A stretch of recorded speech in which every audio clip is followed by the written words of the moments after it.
Good evening, everyone. I'm going to say Happy Mental Health Awareness Month again, and thank you for joining us for speaker meeting as the expert about evidence-based practices and trauma intervention. Today, we have our amazing Ask the Expert, M Kellogg. Is a licensed marriage and family therapist and certified telehealth practitioner with over 25 years of clinical experience. She specializes in individual and family counseling and has dedicated her career to family preservation and trauma-related stressor disorders. Tara is a national certified therapist for trauma-focused cognitive behavioral therapy, and she has worked for 23 years as a supervisor at one of the leading providers in community mental health in the state of Florida, Chrysalis Health. Also, one of our amazing sponsors for our walk. They're being so supportive, and they're one of our sponsors for our mental health awareness walk. She's also passionate about helping individuals make positive changes through examining realistic life balance and implementing sustainable self-care strategies. In addition to her professional passion, she's also a published author, and she's a key collaborator for the fantastic Florence, It's Not Your Fault children's book series. This series is a collection of children's books designed to help therapists, teachers, and parents address topics such as bullying, abandonment, and neglect. Such important and much needed work. She's also an animal lover and a foodie enthusiast. So please, let's welcome our expert, our amazing expert tonight.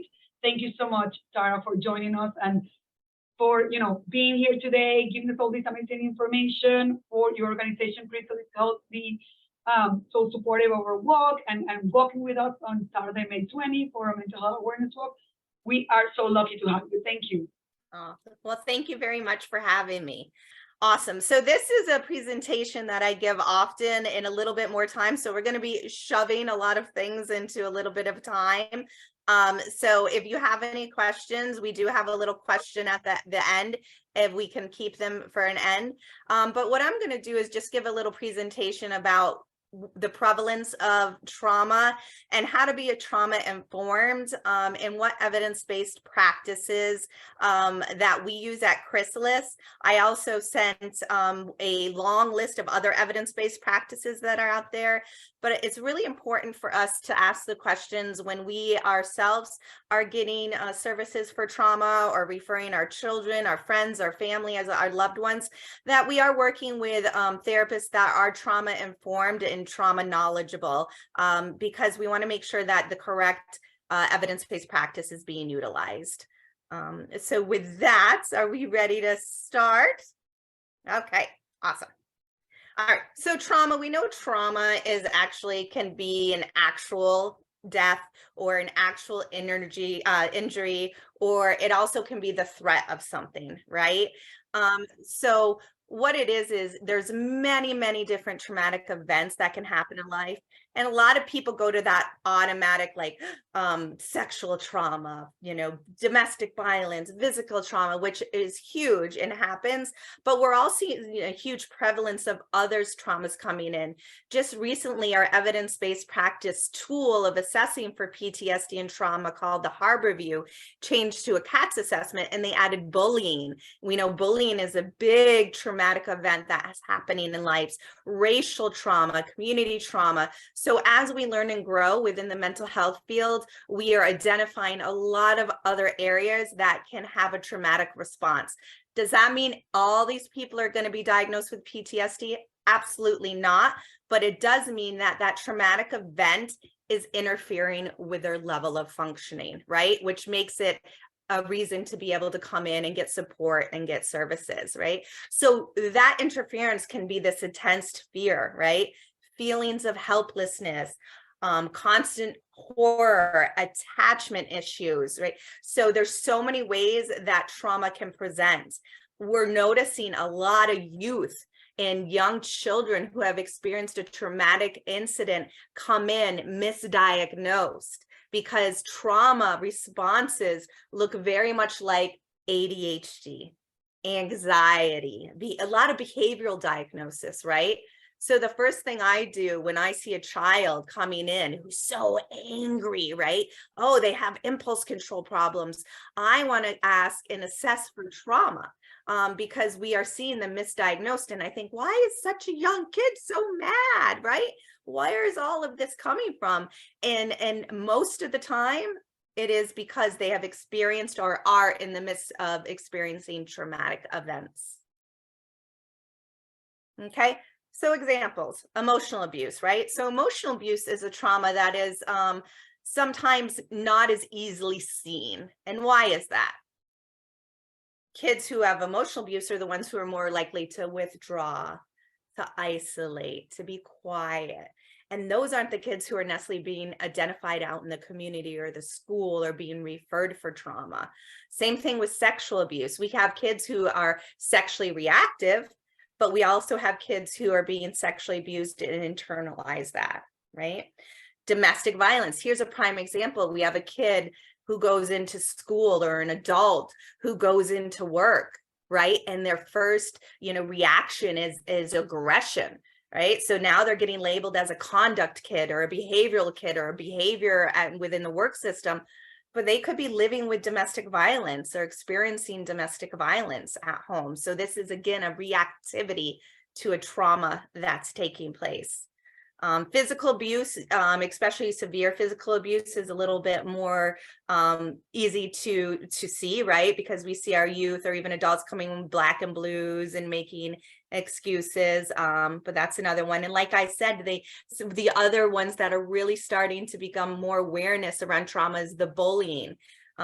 We showed that statistics that kids who are bullied are at much higher risk of starting to live with anxiety, live with depression, and live with a mental health diagnosis, as well as those neglected kids. And the neglect we see a lot happen with parents who are using substances. Okay, so this is a big thing too. And what we know is parents who are using substances, not only is there physical neglect and emotional neglect, but a lot of times it's transient, and people are in and out. So these kids are being sexually abused, physically abused, as well as the adults.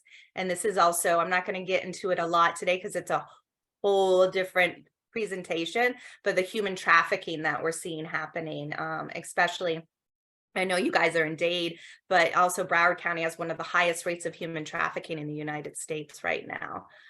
So these are kind of the ones that stick out, but there's also many other different traumatic events that can happen in one's life. A car accident, a hurricane where they lose everything. We're seeing a big thing of racial trauma happening, right? In this huge community violence that's happening. So again, a lot of times people will connect PTSD to trauma. It doesn't have to be severe PTSD. It could be these things that are causing trauma in their life, and therefore they're having traumatic reactions, which is interfering with their level of functioning. Okay, so what kind of effects? I mean, what do you guys see, right? So trauma affects us in all ways, not only our physical self, but it affects our emotional self.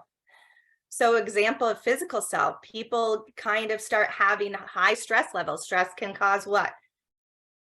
Blood, right? High blood pressure, migraines, stomach aches, right? So sometimes this is psychosomatic, but sometimes due to the increased stress because of the trauma they're living with in their life, they're actually causing physical ailments in their body. The emotional stress is always being on edge, right? Always being maybe anxious or depressed. And we're going to go into in a couple of slides that fight or flight and freeze syndrome that comes along with it. Kids and adults who live with trauma, it does interfere with their intellect, right? Because they're causing their serotonin levels. That constant fight or flight diminishes serotonin levels, which then helps us not, be able to function at the level we could and use our intellect in school and work. And it also can affect the way we look at our spirituality and our religion. Okay, so these are so whenever I give statistics, I always like to give a little blurb that statistics are only based on what's reported, right? So a lot of times these statistics are low compared to what's reported. But this is something that I want you guys to really think about, and how prevalent trauma is in our nation, in the United States. So a report of child abuse is made every 10 seconds in the United States. So think about it. Every 10 seconds, a child is being reported abuse. So think about how many children are being abused. And again, that's just what's being reported, because we know a lot of this abuse is underreported. 5 to 6 children die every year as a result of abuse. I know in the past, unfortunately, we've had some horrible stories that we've seen in Dade County of kids being removed from home and then into foster care and then dying, or put back into the home and dying. Every 2 minutes, someone in America is sexually assaulted. And again, that's reported assault. 61% of rapes and sexual assaults go unreported. Okay.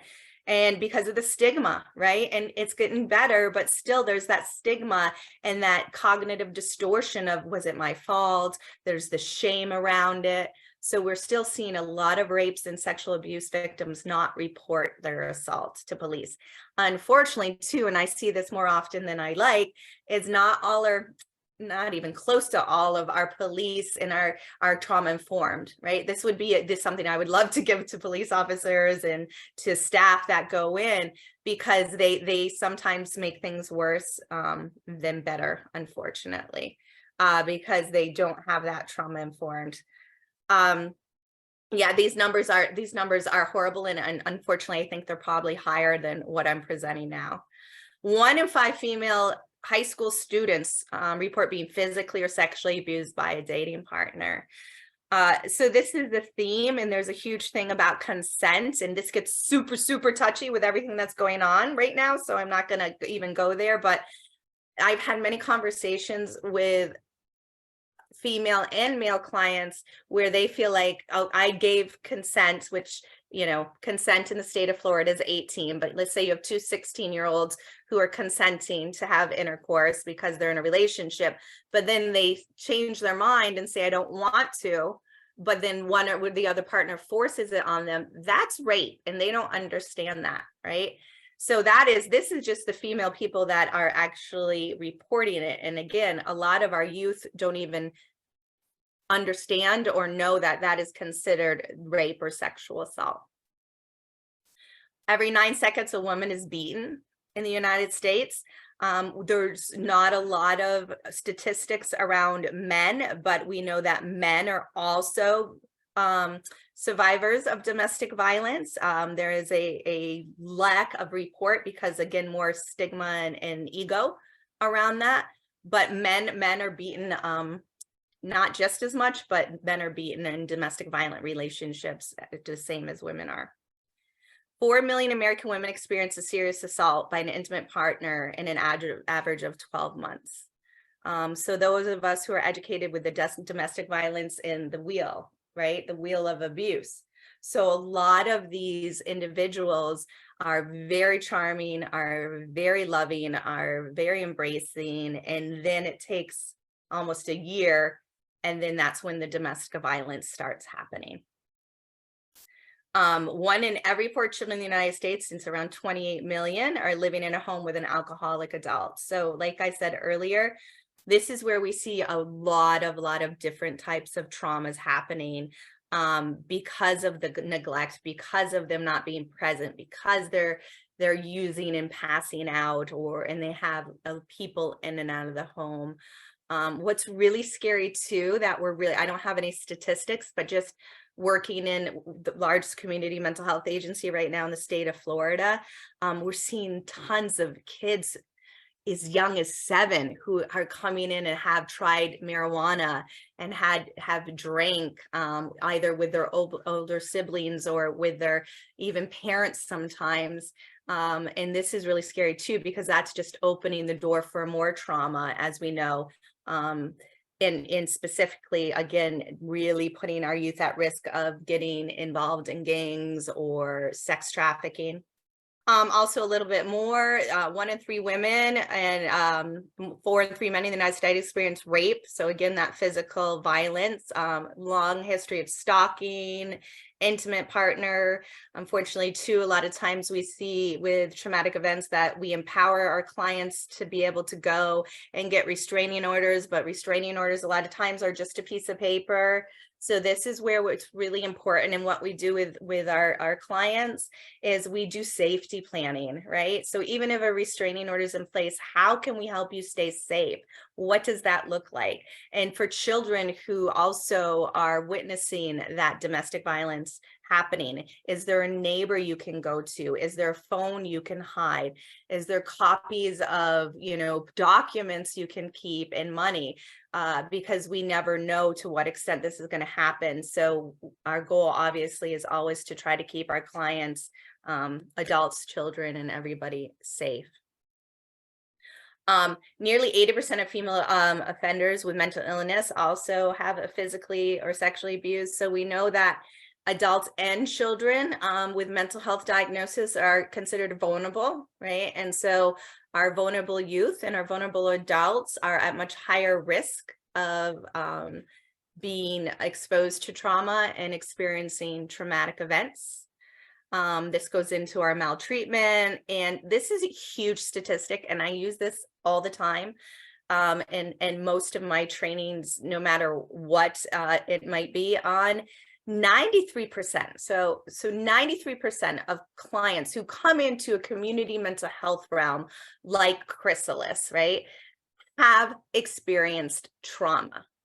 So I really, really challenge therapists out there. And I also want to challenge parents and teachers and everybody to kind of look at that and think, okay, my child or myself or a loved one is coming in and possibly getting a diagnosis, again, that is a behavioral diagnosis or something different. 93% have experienced trauma. So we have to be comfortable and we have to be trauma informed to ask those questions, okay? And how to ask those questions. And we really do a great job, and I'm very proud of Chrysalis Health for the training that we do around this, because think of it this way. This is a prime example. I've asked several children, have you ever witnessed domestic violence before? No. Right? Have you experienced a trauma before? No. But when we ask specific questions like, well, have you ever seen anybody hit in your family? Oh, yeah. Right? Then it's graphic sometimes, and some people and therapists, or no matter what you do, they're kind of like, oh, that's like a little harsh, but that's how we get the right answers, right? People don't necessarily know what domestic violence is. Culturally sensitive all the time, but we know that some cultures use corporal punishment versus, right, physical discipline. So helping them understand, oh, what do you mean? Like, yeah, my dad or mom or caregiver like beat the crap out of me. They don't know that's physical abuse, that's their norm. So really, really, this is like, if you walk away with anything about being trauma informed, is to remember that that's a really high statistic, and we need to be comfortable asking the questions in the right way when it comes to trauma. Okay. Hopefully you guys have all heard of the ACE study, who are therapists out there. This is one of the largest studies that has taken place when it comes to trauma. It was over 17,000 participants. And what it looks like is that the more trauma and traumatic events you live with in younger ages goes up to impairment that you actually affects you, that you could die of early death, because we know trauma causes stress, and stress causes all this problem in our body, right? So still, this is my way to kind of introduce too, let's stomp out that stigma of therapy, right? Because therapy not only helps our mind, but it helps our body. And people are so caught up still around, oh, my body, but they're all connected, right? So we have to be really aware of that. And again, provide that psychoeducation to our loved ones, clients, friends, families, whomever. So this is what it looks like. So they are saying that at an early childhood, and I didn't send it, and if you'd like me to, let me know, Rosa, but there is an actual ACE assessment that's evidence-based. It's free online. I love doing it with my clients, and not only my clients, but my clients' families, very family systems, right? But basically what this study showed is that the early adverse childhood experiences lead to social emotional impairment, then lead to those high risk behaviors, and then reaches social problems and even up to early death. So our goal obviously is always early intervention when it comes to any mental health and obviously trauma. Also, we have to remember a lot of the trauma, unfortunately, that happens with our youth is pre-verbal, right? So that's that early intervention. So being able to pay attention to what age appropriate behaviors are and intervening at a lower level. When we get to the end, I'm going to talk about an evidence-based practice that is studied as young as 3 years old for trauma.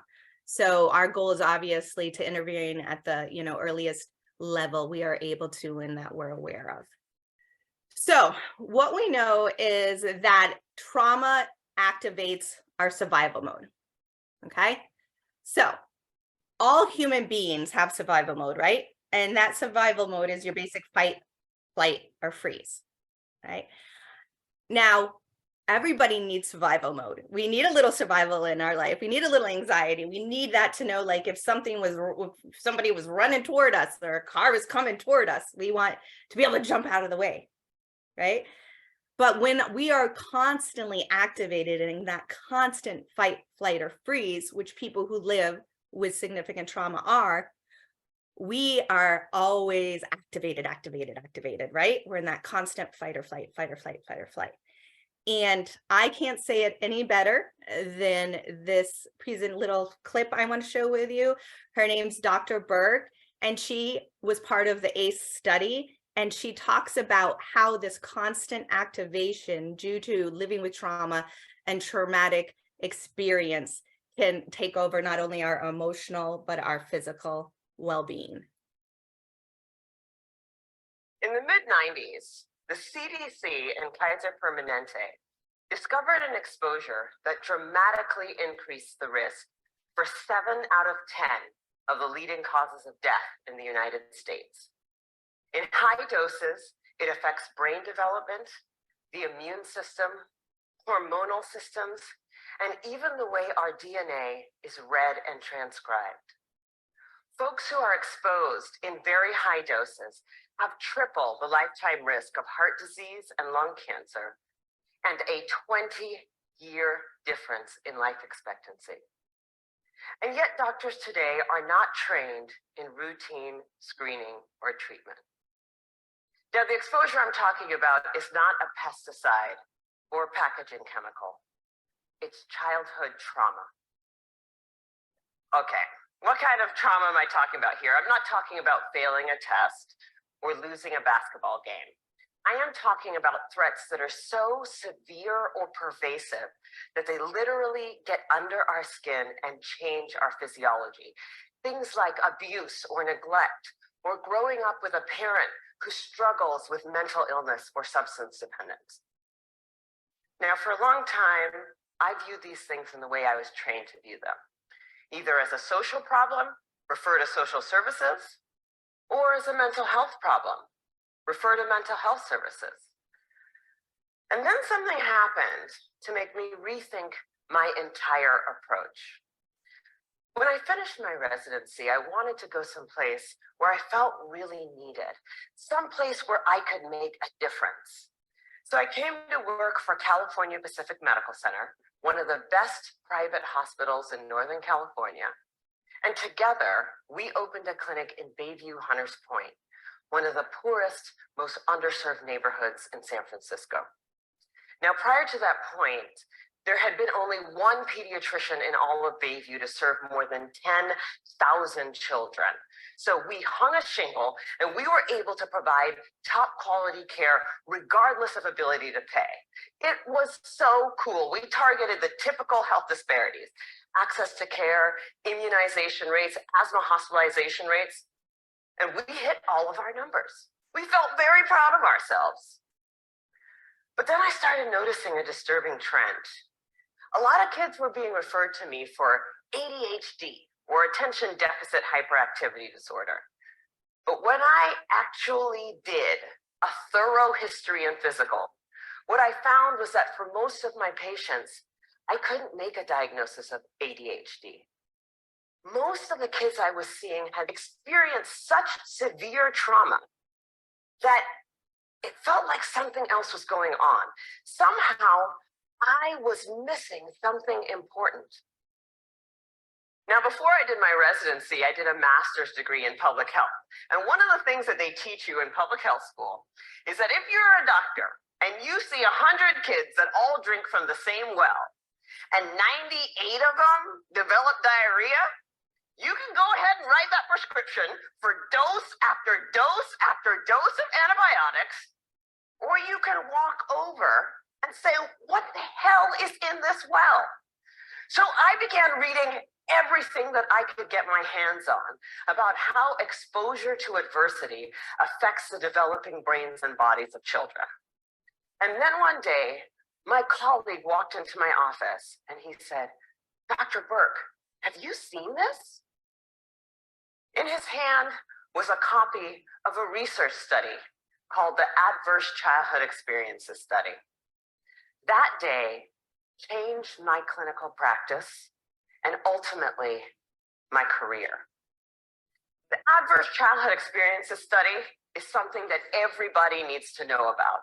It was done by Dr. Vince Felitti at Kaiser and Dr. Bob Onda at the CDC, and together they asked 17,500 adults about their history of exposure to what they called adverse childhood experiences, or ACEs. Those include physical, emotional, or sexual abuse, physical or emotional neglect, parental mental illness, substance dependence, incarceration, parental separation or divorce, or domestic violence. For every yes, you would get a point on your ACE score. And then what they did was they correlated these ACE scores against health outcomes. What they found was striking. Two things. Number one, ACEs are incredibly common. 67% of the population had at least one ACE, and 12.6%, 1 in 8, had 4 or more ACEs. The second thing that they found was that there was a dose-response relationship between ACEs and health outcomes. The higher your ACE score, the worse your health outcomes. For a person with an ACE score of 4 or more, their relative risk of chronic obstructive pulmonary disease was 2.5 times that of someone with an ACE score of 0. For hepatitis, it was also 2.5 times. For depression, it was 4.5 times. For suicidality, it was 12 times. A person with an ACE score of 7 or more had triple the lifetime risk of lung cancer and 3.5 times the risk of ischemic heart disease, the #1 killer in the United States of America. Well, of course, this makes sense. You know, some people looked at this data and they said, come on, you know, you have a rough childhood, you're more likely to drink and smoke and do all these things that are going to ruin your health. This isn't science. This is just bad behavior. It turns out this is exactly where the science comes in. We now understand better than we ever have before how exposure to early adversity affects the developing brains and bodies of children. It affects areas like the nucleus accumbens, the pleasure and reward center of the brain that is implicated in substance dependence. It inhibits the prefrontal cortex, which is necessary for impulse control and executive function, a critical area for learning. And on MRI scans, we see measurable differences in the amygdala, the brain's fear response center. So there are real neurologic reasons why folks exposed to high doses of adversity are more likely to engage in high-risk behavior, and that's important to know. But it turns out that even if you don't engage in any high-risk behavior, you're still more likely to develop heart disease or cancer. The reason for this has to do with the hypothalamic pituitary adrenal axis, the brain's and body's stress response system that governs our fight or flight response. How does it work? Well, imagine you're walking in the forest and you see a bear. Immediately, your hypothalamus sends a signal to your pituitary, which sends a signal to your adrenal gland that says, release stress hormones, adrenaline, cortisol. And so your heart starts to pound, your pupils dilate, your airways open up, and you are ready to either fight that bear or run from the bear. And that is wonderful if you're in a forest and there's a bear. But the problem is what happens when the bear comes home every night. And this system is activated over and over and over again. And it goes from being adaptive or life-saving to maladaptive or health-damaging. Children are especially sensitive to this repeated stress activation because their brains and bodies are just developing. High doses of adversity not only affect brain structure and function, they affect the developing immune system, developing hormonal systems, and even the way our DNA is read and transcribed. So for me, this information threw my old training out the window, because when we understand the mechanism of a disease, when we know not only which pathways are disrupted, but how, then as doctors, it is our job to use this science for prevention and treatment. That's what we do. So in San Francisco, we created the Center for Youth Wellness to prevent, screen, and heal the impacts of ACEs and toxic stress. We started simply with routine screening of every one of our kids at their regular physical, because I know that if my patient has an ACE score of 4, she's 2.5 times as likely to develop hepatitis or COPD. She's 4.5 times as likely to become depressed, and she's 12 times as likely to attempt to take her own life as my patient with 0 ACEs. I know that when she's in my exam room. For our patients who do screen positive, we have a multidisciplinary treatment team that works to reduce the dose of adversity and treat symptoms using best practices, including home visits, care coordination, mental health care, nutrition, holistic interventions, and yes, medication when necessary. But we also educate parents about the impact of ACEs and toxic stress the same way you would for covering electrical outlets or lead poisoning. And we tailor the care of our asthmatics and our diabetics in a way that recognizes that they may need more aggressive treatment given the changes to their hormonal and immune systems. So the other thing that happens when you understand this science is that you want to shout it from the rooftops, because this isn't just an issue for kids in Bayview.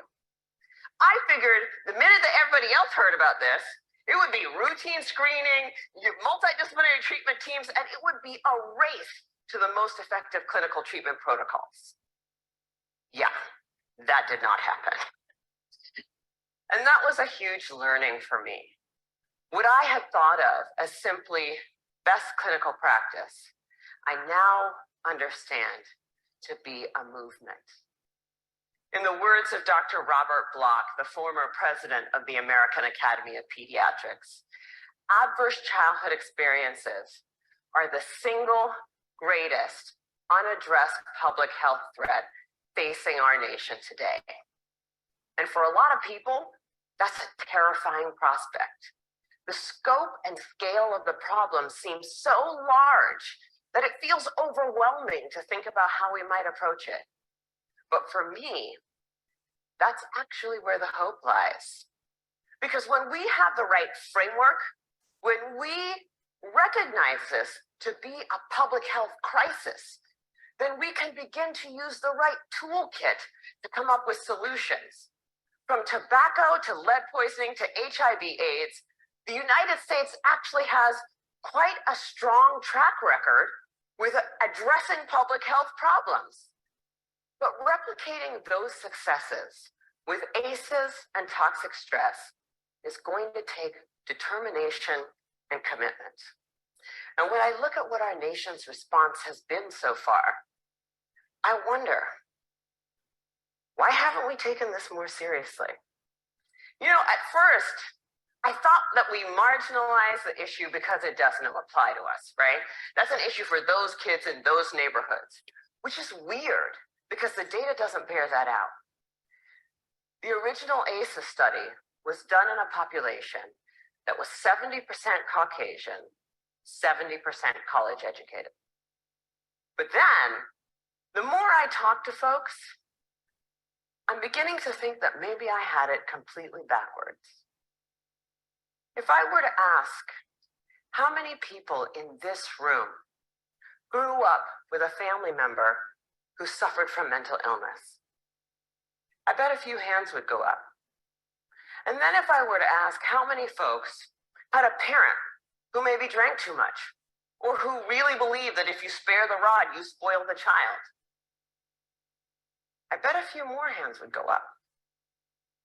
Even in this room, this is an issue that touches many of us. And I'm beginning to believe that we marginalize the issue because it does apply to us. Maybe it's easier to see in other zip codes because we don't want to look at it. We'd rather be sick.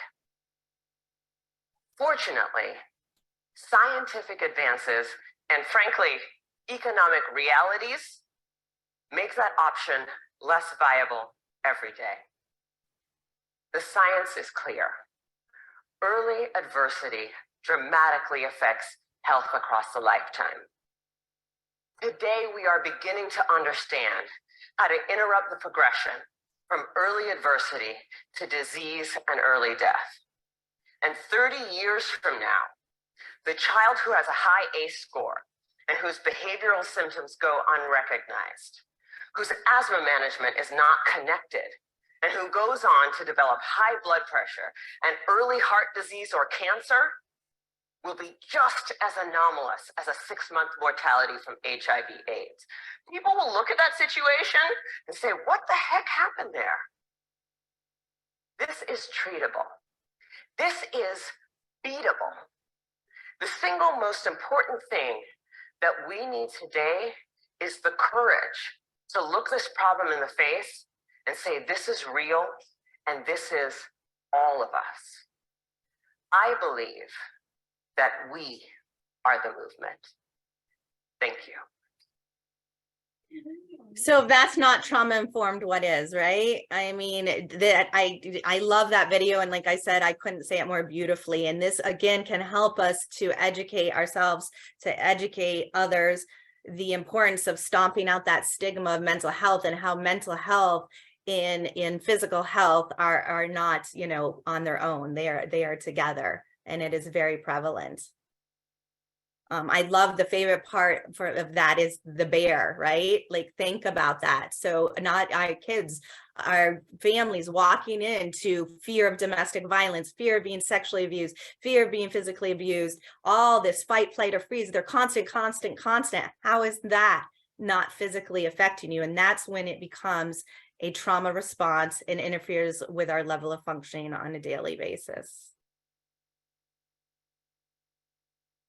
Okay, so she just gave us a very, very good example of the impact, and the impact not only causes our own individual impact, right? And our constant, you know, fight or flight alarm going off.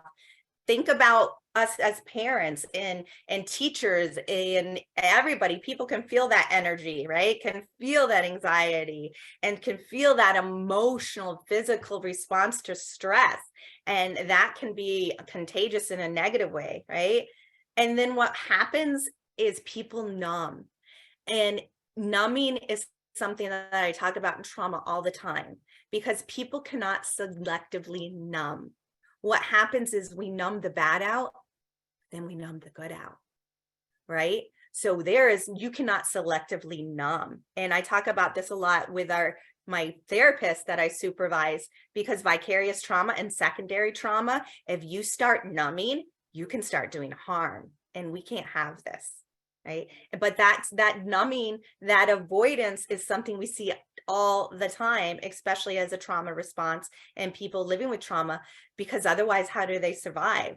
So it becomes a maladaptive or unhealthy coping skill that we need to really pay attention to and look at, because they don't feel safe, right? So their sense of safety is constantly in chaos. And so I'm just going to avoid, isolate, withdraw, do everything I can, just pull away and not trust in anybody, because that's the only way that I can feel safe, right? But we know that's not a mentally or physically healthy for anybody to do. Okay, so that fight or flight, we talked about it, right? So this is an example too, how she had said ADHD, right? Those behavioral diagnoses, even in adults, we say it more with kids, early intervention, but that hyperarousal, that nervousness, poor concentration, fidgety, right? ADHD, DSM right there. Let's assess, let's pay attention. Could there be some trauma going on in these people's lives? Okay, the re-experiencing, the nightmares, not sleeping, having flashbacks. And again, going back to that avoidance and withdrawal. And I say a lot, I rather see the kids or the adults with the externalization, right? The behavioral. I'm almost okay with behavioral diagnosis coming in, because then we can actually, they get sent in for the services, and then I can assess and really get to the core issue that this is trauma. But those especially the youth and even adults who withdraw and isolate, and they're not sticking out as much, if you will, they're the ones that we're missing. They're the ones that need to really be coming into services. And that numbing, that internalization is actually even, I don't want to say worse, but worse for lack of a better word, than the externalization. At least they're getting it out in some way, even though it's an unhealthy way. We've been able to collaborate and do a wonderful work with pediatric associates, and they're starting to look at doing PHQ-9s and looking at, more mental health and doing that work together, which is fabulous. And I hope we can continue to all do that in the future, because again, they go together, they're not separate. Okay. So what does it mean to be trauma-informed care? It's just to understand, again, how much trauma is happening.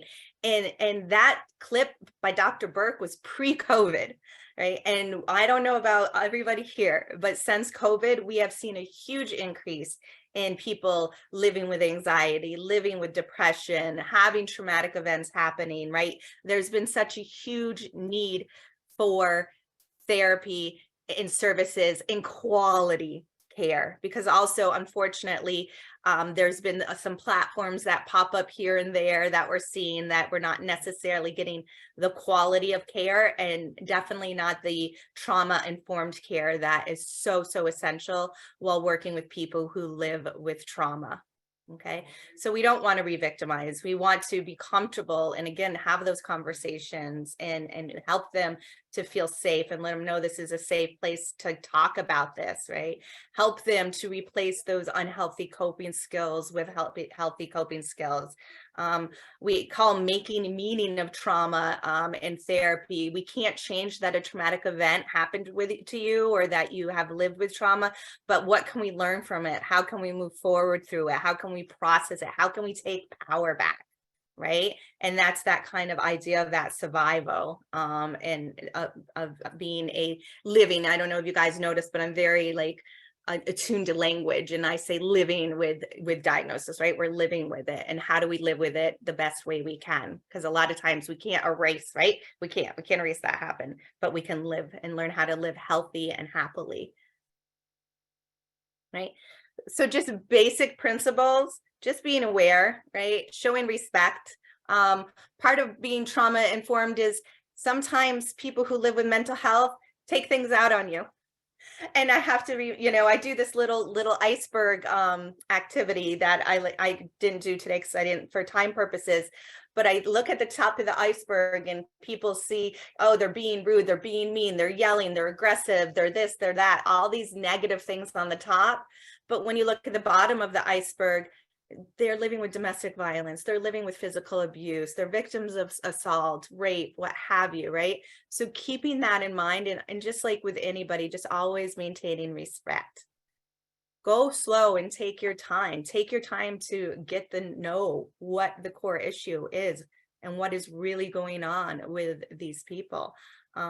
therapy, speaking, and just in even support groups, anytime you're helping, building that rapport, right? That rapport, what we call therapeutic relationship, is essential. It's more important than anything, because once somebody has that rapport and that feeling of trust, then they're going to be able to share the things that have been happening to them or are happening to them. And that sense of sharing that control, that sense that there is somebody out there that can help me get through this. Understanding boundaries. Boundaries are super important, not only for clinicians, but also to understand clients and people who live with mental health. And everybody's boundaries look very different, right? So again, that goes back to building the rapport and understanding and very much individualizing what that person's needs are when it comes to their trauma and their trauma responses. Continue to learn, continue to grow. If I could share that like Dr. Brooke video with everybody, like think about what knowledge could be shared in different avenues in schools and doctors' appointments. And again, that in itself is just being trauma informed and understanding how much trauma affects us, the world, the nation, right? And just to keep and coming from a very understanding, unconditional positive regard, supportive place, that people sometimes do have behaviors and emotions that may seem negative and abrupt at time, but to understand that a lot of times, 93% of the times when they're coming into community mental health, that's a trauma response. So just be aware, continue to be aware, continue to educate yourself, continue to ask questions, and be respectful. And those are the basic principles of being trauma sensitive and trauma aware. And last but not least, so Chrysalis Health, I'm very, very passionate about evidence-based practices, and I've had the privilege to be able to become a nationally certified TFCBT therapist. I'm also trained in cognitive processing therapy, and have put together some very in-depth trainings. So our entire staff at Chrysalis Health are trained in cognitive processing therapy, which is for adult clients who have experienced traumatic events. It was evidence-based and studied originally for rape victims, but now it's the #1 evidence-based practice that's used all through the VA. So it works. I also do a very, very small private practice, and I use this because I only work with severe complex trauma cases, and it is amazing when you follow this protocol to the fidelity. People are literally coming in, meeting full criteria for PTSD. And when they graduate, I call it graduate and celebrate, not discharge, they no longer are meeting criteria for PTSD. How powerful is that, right? And then TFCBT is also ages as young as 3. So this has been evidence-based and researched that this can be worked with children as young as 3. As I said earlier, pre-verbal. A lot of our clients are pre-verbal with trauma. So a lot of it's based on the census, and there's play therapy techniques. But it's, again, another evidence-based practice that is amazingly successful. All of our clients, all of our therapists are trained in it. It goes through a practice model, and it has a huge parent component, right? Especially with these young children. So we teach the children skills, and then the children teach their caregiver or parent skills. And not only does it help to work on the trauma, but it just organically works on the parent-child relationship. And it is also known to help parents who live with their own trauma, which we know happens a lot. It helps them as well. I sent Rosa a whole, like I said in the beginning, a whole list of other evidence-based practices. So these are not by any means the only 2. These are the only 2 that Chrysalis fully trains all of their staff. We also provide TIR, which some of our staff is trained in. But again, there's some great evidence-based practices out there, and part of, again, being trauma informed is those who work with trauma clients or refer trauma clients or have families who are trauma clients. Ask the questions, and please make sure that wherever you're getting your services, that they are trauma informed, so we can do help and not harm. Thank you so much. You're welcome. It's amazing information. I mean, that video was great too, but you are awesome. Oh, thank you. Appreciate it, because I know, as you shared before, there's so much more that you can share, and I know putting everything together in a short period of time, it's you know, a challenge of its own. So thank you for doing that. If anyone, I know it's 6:55, we have a couple minutes. If anyone has any question, you can raise your hand. Somebody asked this question even before signing in, so I'll start with that one. Is, you know, why some people develop PTSD after a trauma, right? Or we see some symptoms as opposed to others. Why do some do and others don't? Great question. So again, not everybody's meeting criteria for PTSD, but they're still experiencing a traumatic experience. And I mean, we can see people go through an adjustment disorder like a divorce, right? And that's considered a traumatic event, but they're not meeting criteria for PTSD. There's a couple factors of why. I mean, first and foremost, what is it chronic, complex, or acute trauma, right? So acute is a one-time event. So somebody could go through a car accident and not have PTSD, right? But somebody else could go through a car accident and have PTSD. So that's acute. You know, chronic is one type of trauma throughout one's life. So I was a victim of domestic violence throughout my life. And complex, which is the most we see at Chrysalis, is several different traumatic events throughout the life. The factor is that, well, two factors are of not meeting full criteria for PTSD, and again, they still would significantly benefit from services, is support system, right? And coping skills. So when we see clients who have a very impactful, wonderful support system, family system are there for them when they go through the traumatic event, and they already have a toolbox, I call it, full of healthy coping skills, they are less likely to meet criteria for PTSD than those clients who do not have support systems, who do not have healthy coping skills in place. That's great. Thank you. Paola? Hi, everybody. Hi, Tara. Hi. Thank you so much for this. It was very powerful, very informative. I learned a lot. I guess one question that is always on my mind, and I think maybe you can give some insight on this, is just like looking back at like my abuse and neglect story. I feel like it was very obvious to the teachers, administrators, any third parties. It really disturbs me that nobody ever reported it. And I'm kind of curious if you have any like insight as to like why people don't stick up for kids. And also you mentioned the wheel of abuse, and I wanted to see if you could expand on that. Yes. I'm sorry you had to go through that. This goes back into a lot of people not being trauma informed, unfortunately, and fear and uncomfortableness. It's getting better, but I'll teachers are legal bound reporters. They are ethically bound to report, and unfortunately, I've heard some stories, especially through our clinicians, where the teachers were aware of the abuse and they didn't report it. And I think because they're not trauma informed and because they're not comfortable. And so this is a very uncomfortable topic, unfortunately, for people. And this is a topic that I even see new clinicians coming in and being uncomfortable with. And, thank goodness they have a little bit of Tara who's so trauma, because I, get them outside their comfort level. And this is part of why I'm so passionate about this trauma-informed care, because it sounds like the system failed you, unfortunately.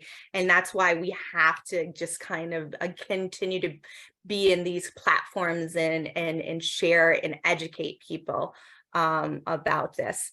So you can Google it. There's a wheel of violence specifically around domestic violence, but it's where like they go through a honeymoon phase and they feel bad and they buy presents, and it's literally, if you Google domestic violence wheel, domestic violence wheel of violence, it'll pull it up. But it's just a pattern of behavior that has been researched that abusers go through. It's almost, I beat you and I go through the honeymoon phase and then I get irritated again and I beat you. And that's one of the reasons a lot of people stay. Another huge reason people stay in domestic violent relationships is because of money and kids too. And unfortunately, we actually, Dade, Broward, and Palm Beach County have some of the best support services when it comes to mental health in the state of Florida, but there's like crowding everywhere. So it's almost true, like, where do we send our youth and our adults to be safe? So that's unfortunately a whole nother conversation of lack of funding and all that I'm not going to get into, but that's where we have to advocate for those things. Does that Thank you. answer your question? Yes, and thank you so much. Yes. Thank you. Thank you for sharing. Thank you, Paola, for your question. We have another question for Alexandra. I'm going to mute herself. I just wanted to know, well, thank you also for being here. I really appreciate this. I'm just now starting to talk about what I experienced in early childhood as trauma. So I think just the power of awareness is really important for our recovery. And I'm kind of looking at next steps for my recovery. And definitely what I'm taking away from today is needing to have something that is trauma informed. So what are some of those questions that you can ask to make sure that the services that you're requesting or the provider that you're potentially going to engage with is trauma informed? Great question. And that's part of, remember when, you should be interviewing your therapist, to some extent. And again, you need to feel comfortable, but you need to also feel confident that they are trauma informed, and not all therapists are. And that's okay. It's not their niche, right? And so asking them, what evidence-based practices do you use for trauma? And if just that one question, they're kind of like, you're like, they're not, right? Somebody like me, if you ask, Tara, what evidence-based practices are you, informed about? As an adult, I can say cognitive processing therapy. I'm also, I'm also certified in EMDR, TFCBT for kids. So I can tell you, I can just, verbalize to you. And that's, if they're not able to do that, then you should probably, that's not the right fit for you, with somebody who's living with trauma and ready to, go on your trauma journey.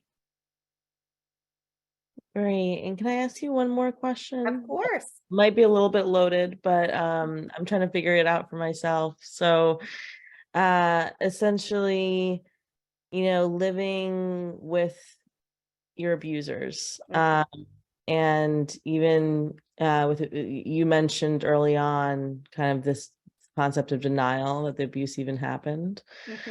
How important do you think that it is for someone to confront their abusers to be able to move past it? Like, do you think that that's an essential part of recovery, or can it be something that, you don't even need to explore?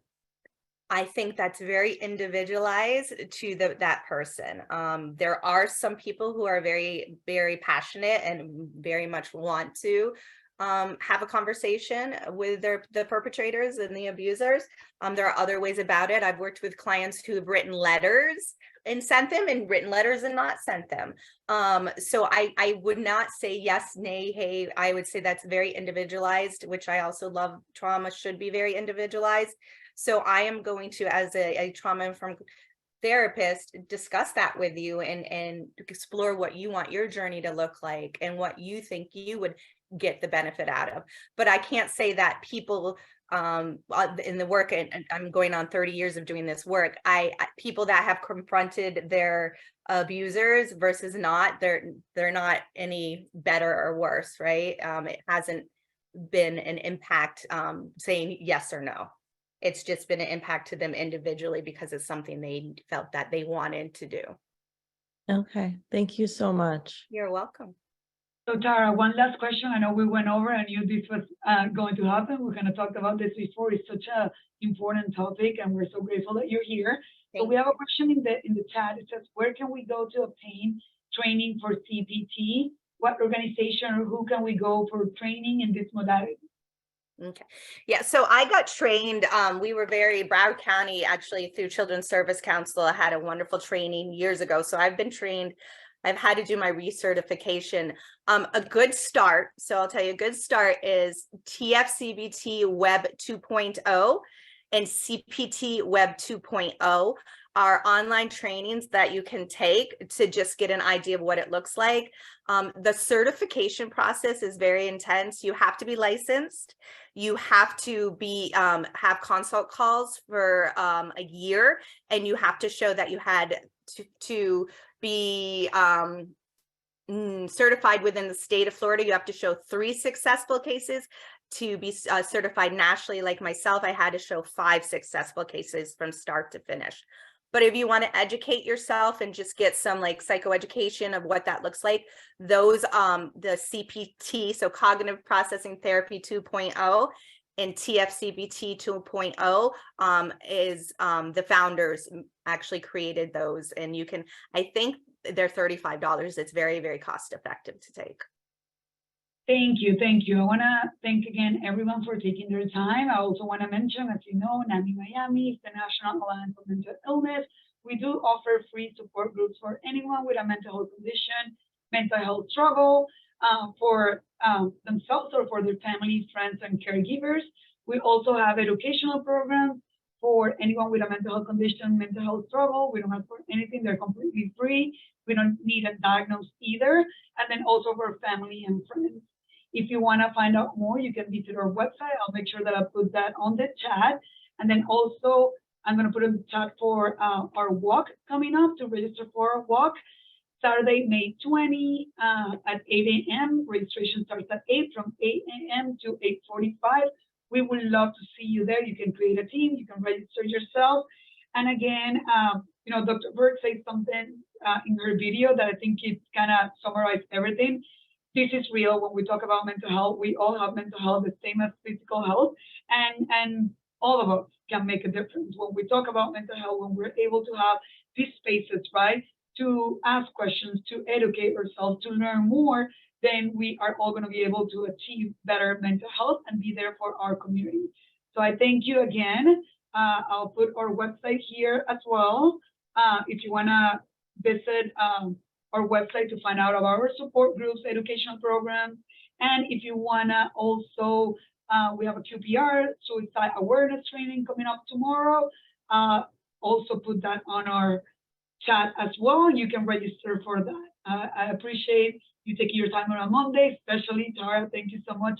This was amazing. We learned so much. And thank you everyone for joining us.